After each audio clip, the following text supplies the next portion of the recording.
empezar, diría que la independencia de los países hispanoamericanos se debió principalmente a un tremendo vacío de poder que se suscitó cuando Napoleón Bonaparte invadió la península y se apoderó del trono español.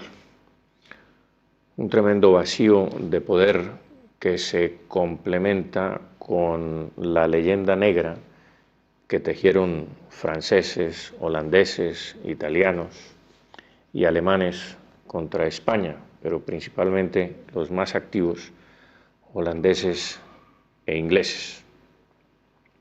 Esa leyenda negra fue calando en lo más hondo del sentir hispanoamericano, por supuesto, auspiciado todo por esa especie de encandelillamiento que sufrió América con la Revolución Francesa, en la que se proclamaron los famosos derechos del hombre, unos derechos que evidentemente, o de los que gozaba evidentemente los pueblos hispanoamericanos, que siempre tuvieron a su disposición unas libertades muchas veces negadas en otras colonias de otros países en distintas partes del mundo.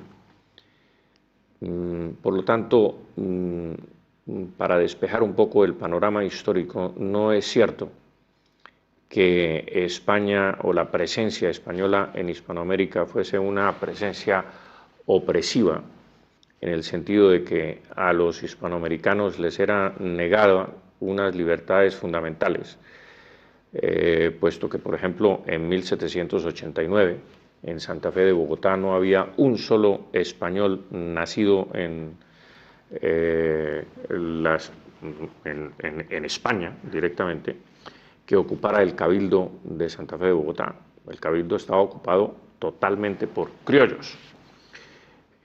Había varios virreyes de origen criollo, altos cargos de la administración pública eran detentados por criollos, por ejemplo, el comandante de la Armada Española era un criollo.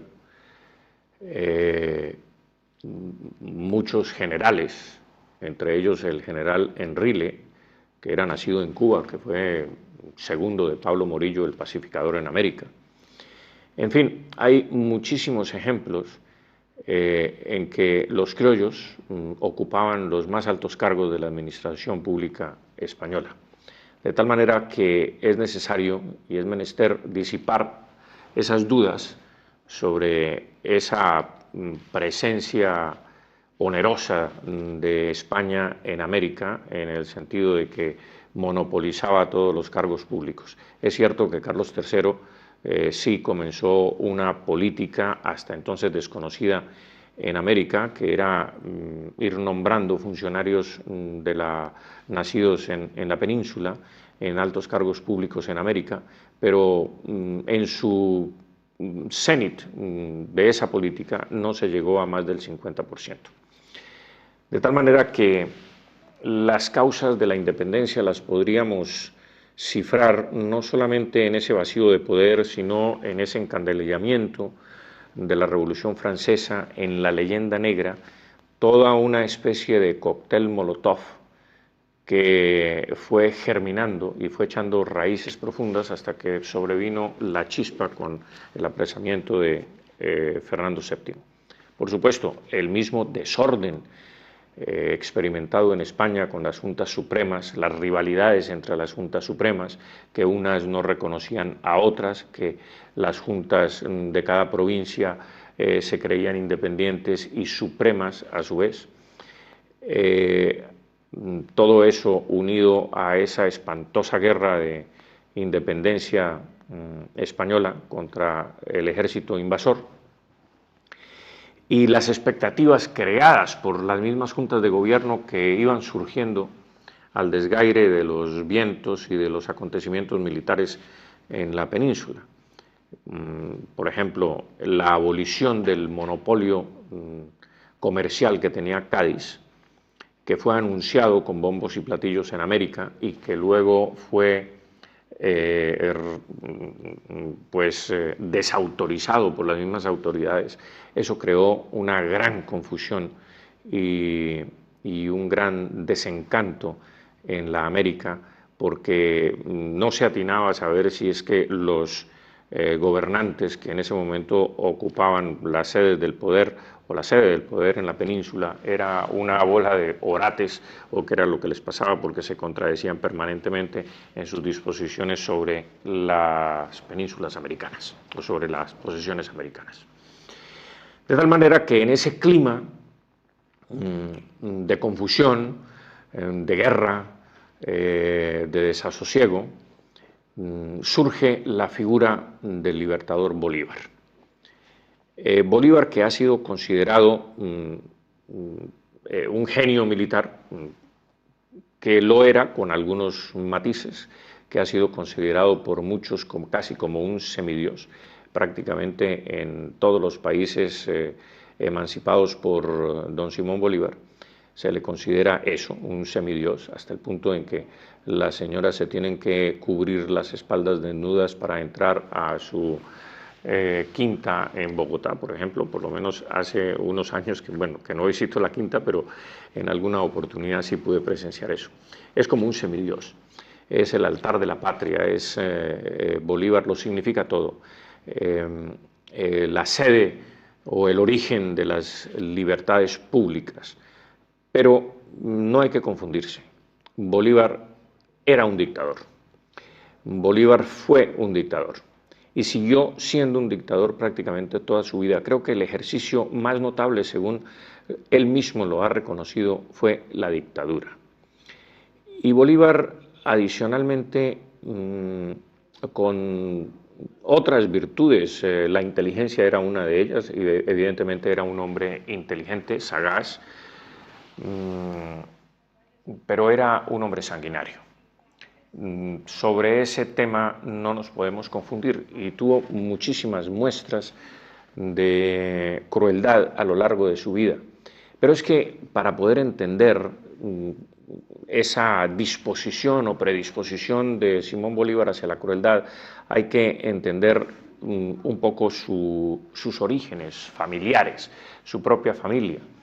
Por el lado de su padre, por ejemplo, su padre era un hombre cruel, si se hace referencia en primer lugar a que abusó de muchas mujeres, violó muchas mujeres, forzó muchas mujeres, acusó a sus maridos, aquellas mujeres que él deseaba, hizo encarcelar y acusar falsamente a varios maridos para poderse aprovechar de sus mujeres.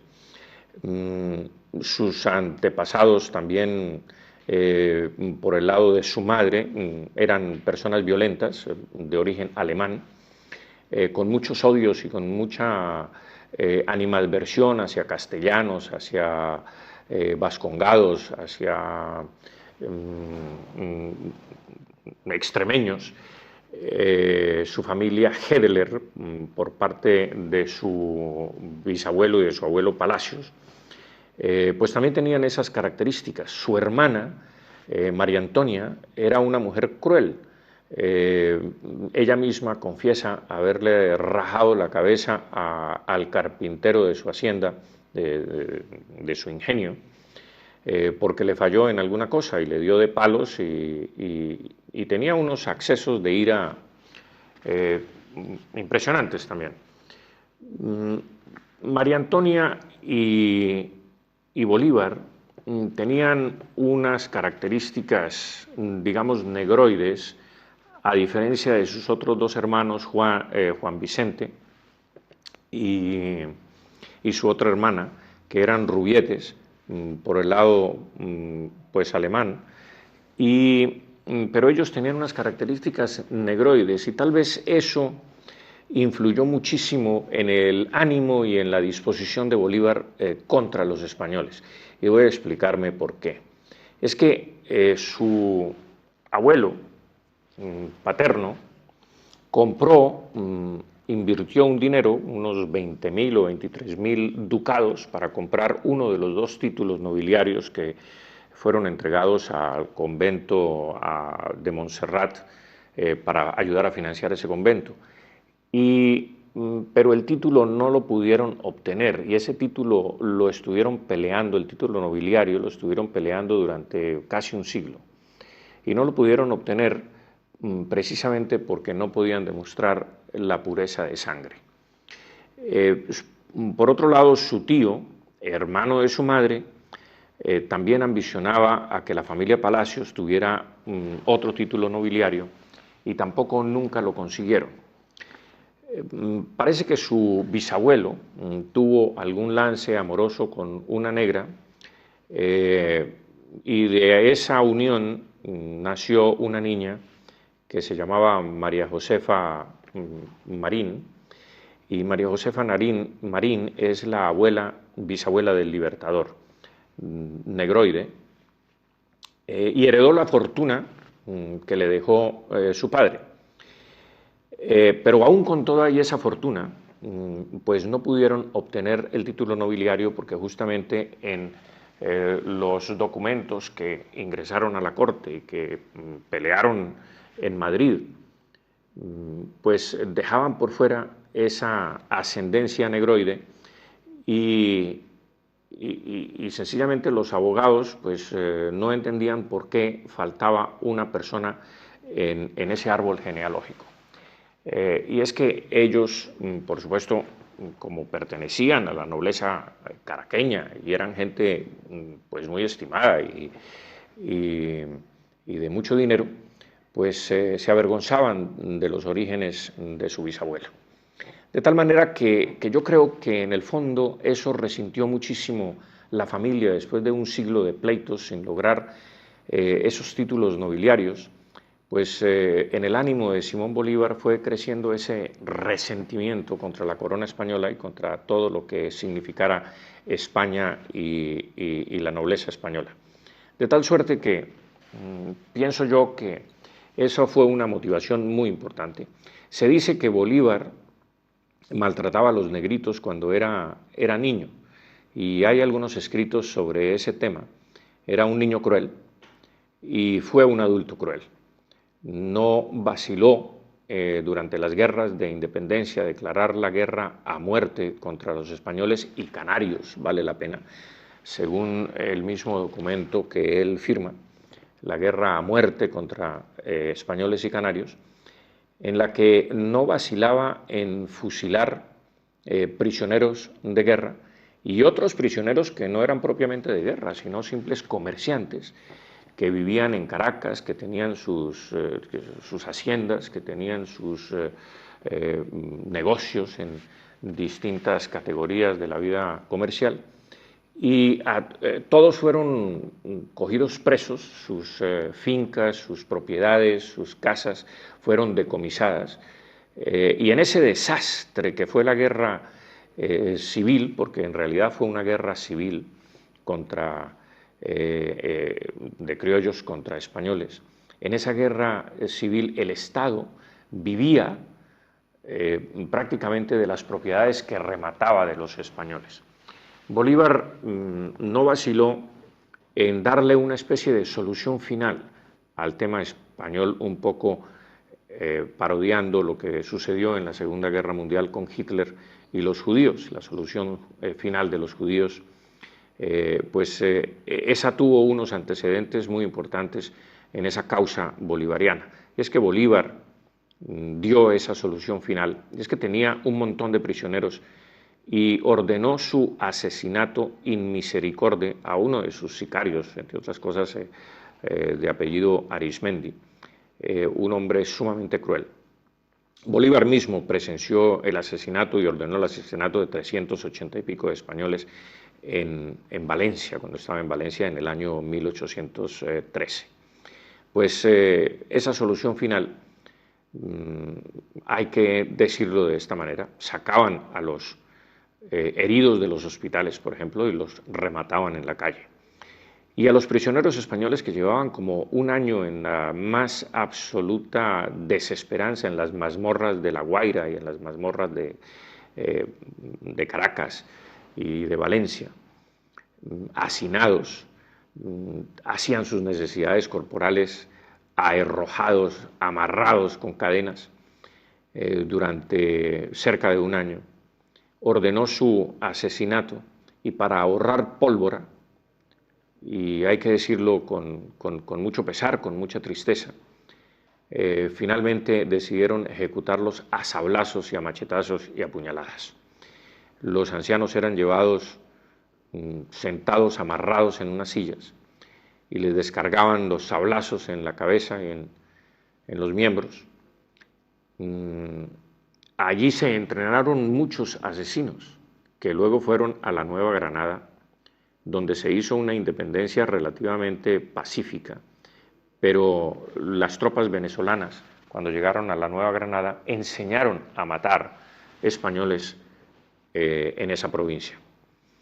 De tal manera que los que quedaban vivos allí en La Guaira, en Caracas y en Valencia, que quedaban vivos, heridos en el suelo, los sicarios de don Simón Bolívar levantaban una piedra enorme y les aplastaban la cabeza con esa piedra. Y muchos otros fueron forzados a llevar sobre sus hombros un haz de leña para consumir sus cuerpos. Es decir, los mataban a puñaladas y luego los amontonaban estos cadáveres. Muchos de ellos pues no eran cadáveres, sino que estaban vivos, y les prendieron candela con esos haces de leña y muchos de ellos murieron quemados vivos. Bolívar personalmente presenció la ejecución de 386 españoles en esa época trágica de la independencia y fusiló muchísimos otros. Hasta si se contabiliza los asesinatos de Simón Bolívar desde 1812 a 1814, suman más de 2000 asesinatos a sangre fría y sin fórmula de juicio. Era, por supuesto, un hombre engreído, muy engreído, nunca miraba de frente. San Martín, por ejemplo, dice de él que le asombraba que nunca dijera la verdad, que nunca hablara con franqueza. Y otros cronistas de la época dicen que hablaba a sus generales en tono humillante, despectivo. Era un engreído. Cuando surge la figura del señor Chávez en Venezuela, la verdad es que toda esa fisonomía psicológica del libertador creo que la ha asumido el señor Chávez con todas sus consecuencias. Un hombre engreído, claro, por supuesto, sin la inteligencia de Bolívar. Con lo cual, pues el señor Chávez luce como un gorila frente a un hombre inteligente que era Bolívar, pero al mismo tiempo hay que responsabilizar en mayor grado a Simón Bolívar por todos esos asesinatos, siendo un hombre ilustrado como era y un hombre inteligente. Por supuesto que le cabe muchísima mayor responsabilidad.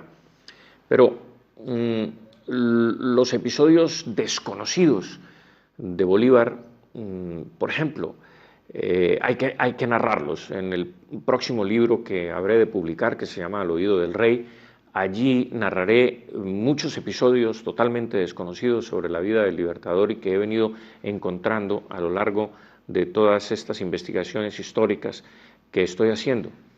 Por ejemplo, Bolívar, los historiadores no cuentan que él sitió a Santa Fe de Bogotá. Los historiadores dicen que simplemente entró a Santa Fe de Bogotá, pero no cuentan que sitió a Santa Fe de Bogotá y ordenó a sus tropas saquear la ciudad y violar mujeres durante 48 horas. Esto es un hecho histórico verdaderamente dramático.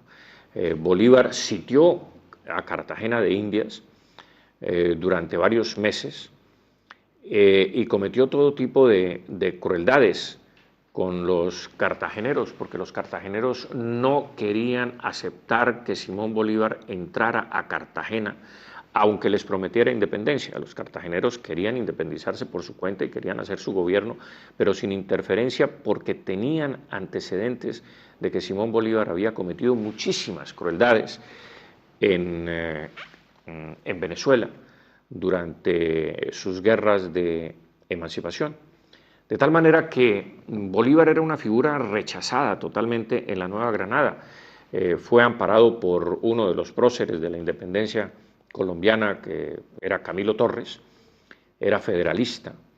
Por supuesto, Bolívar era centralista, como buen dictador que era, pero Bolívar atendía todas las causas. Y fíjense ustedes que cómo no iba a atender todas las causas, que cuando él se exilia por primera vez en Curazao, cuando abandona sus tropas en Puerto Cabello en 1812 y se va huyendo hacia Curazao, en Curazao escribe una carta a un amigo suyo diciéndole y confesándole que quiere enlistarse en los ejércitos de Wellington para venir a liberar a España de los ejércitos napoleónicos. Eso nos da un poco la semblanza de que Bolívar quería libertar cualquier cosa. Es decir, él quería ser protagonista de alguna libertad, de cualquier libertad que fuese.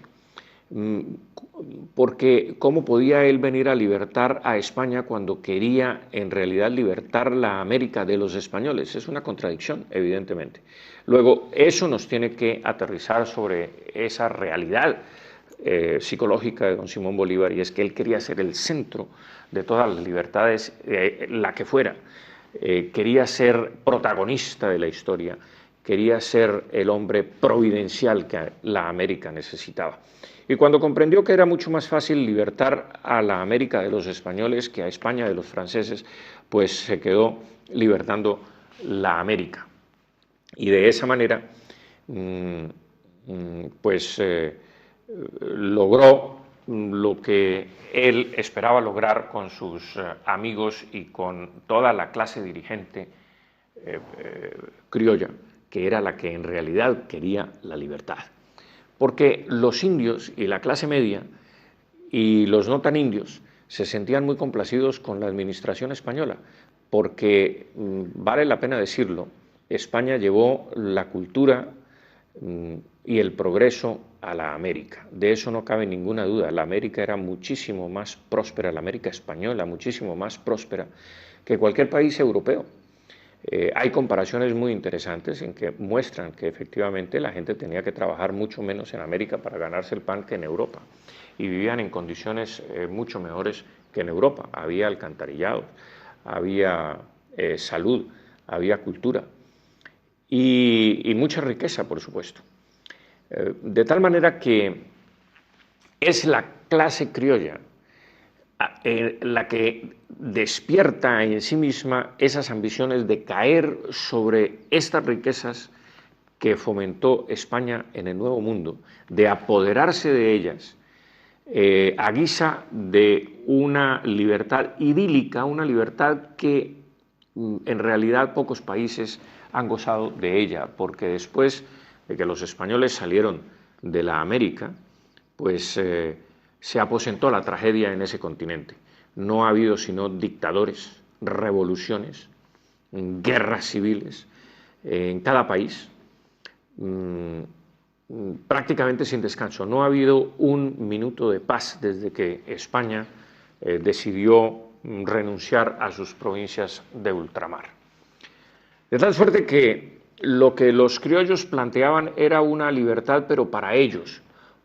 Porque fíjense ustedes, si no era una libertad para ellos y un progreso para ellos exclusivamente, si el primer decreto que se escribe en la Nueva Granada, en el nuevo gobierno, en ese interreño que va de 1810 a 1816, cuando ocurre la Reconquista Española, el primer decreto que saca el nuevo gobierno de la Nueva Granada es expropiar a los indios de sus propiedades. Expropiarlos, rematar sus mejores propiedades, rematárselas ellos mismos a sí mismos, aduciendo que ya los indios no necesitaban esa protección porque eran iguales a los demás. Y como todos éramos iguales, pues había que despojarlos de sus propiedades. De manera pues que todo este encanto y engolosinamiento con la libertad no fue más que un canto de sirenas que abrió la puerta a unas revoluciones sanguinarias, a unos conflictos internos, a guerras civiles sin cuento, a desazón, desconcierto, confusión, que pues han reinado en América y han campeado por sus respetos durante los 200 años de ausencia española. Ahora bien, ¿qué lecciones nos dejan estas guerras de emancipación? Primero, que fueron guerras civiles, que fueron guerras fratricidas, guerras entre hermanos, porque dicho sea de paso, si los criollos hubiesen sido consecuentes con echar a los españoles de América por conquistadores y por usurpadores de las tierras americanas, yo creo que esa consecuencia tendría que haber sido echarse ellos mismos también, porque los criollos no eran más que hijos de blancos o nietos de blancos españoles, que tampoco deberían haber estado en esas tierras, deberían haber salido junto con los españoles y dejarle otra vez eso a los indios, pero no, resulta que inconsecuentemente echaron a sus padres y a sus abuelos de las Américas y se quedaron en posesión de unas tierras que tampoco técnicamente les pertenecían a ellos, sino que pertenecían a los indios aborígenes que las ocuparon antes que los blancos. Todo esto para decirles a ustedes que esa figura ensalzada de don Simón Bolívar tiene sus bemoles y hay que verlo como un hombre con sus falencias y no como el ser idealista, idílico, que fue sembrando de libertad todas las tierras americanas, sino todo lo contrario. Lo que fue sembrando las tierras americanas fue de dictadura, desolación, y hasta ahora esas tierras no se recompensan de la gran catástrofe que llevó don Simón Bolívar a las tierras americanas. Miren ustedes, cuando hubo la reacción antirrevolucionaria, contrarrevolucionaria y antiindependentista en Venezuela, y surgió la figura de Boves, cuando Boves llegó a las puertas de Caracas y Simón Bolívar, antes de irse, saqueó todas las iglesias, se robó todos los tesoros de las iglesias de Caracas y alrededor de Caracas y sacó esos tesoros por mar para llevárselos en Carúpano, recogerlos e irse con ellos.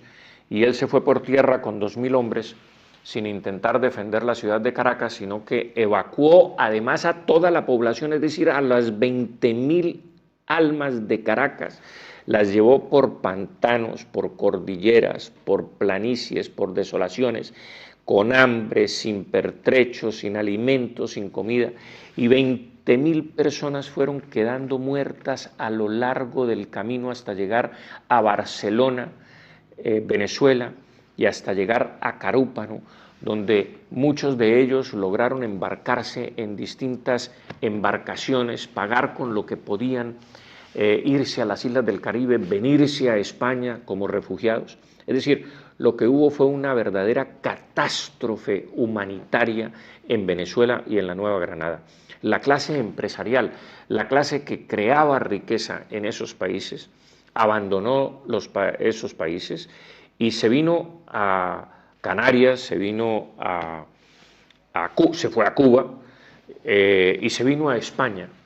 Y desde entonces la América, que perdió esa riqueza, no la ha podido recuperar, porque en 200 años es difícil, después de causar una catástrofe humanitaria, dejar desolados los países, sin alimento, las haciendas arrasadas, sin carne, desolación total, sin ganado, sin industria, habiendo arrasado la América como se arrasó con las guerras de independencia, pues hasta ahora no se ha podido recuperar ese capital humano, entre otras cosas por la misma incertidumbre, los mismos enfrentamientos, la inestabilidad de los gobiernos que nunca alcanzaron verdadera paz, sino contienda durante estos 200 años. De tal manera que yo creo que han sido 200 años hasta cierto punto perdidos en aras de una libertad muchas veces idílica, muchas veces quijotesca, muchas veces como una cortina de humo para amparar otros deseos personalistas y otras ambiciones personalistas.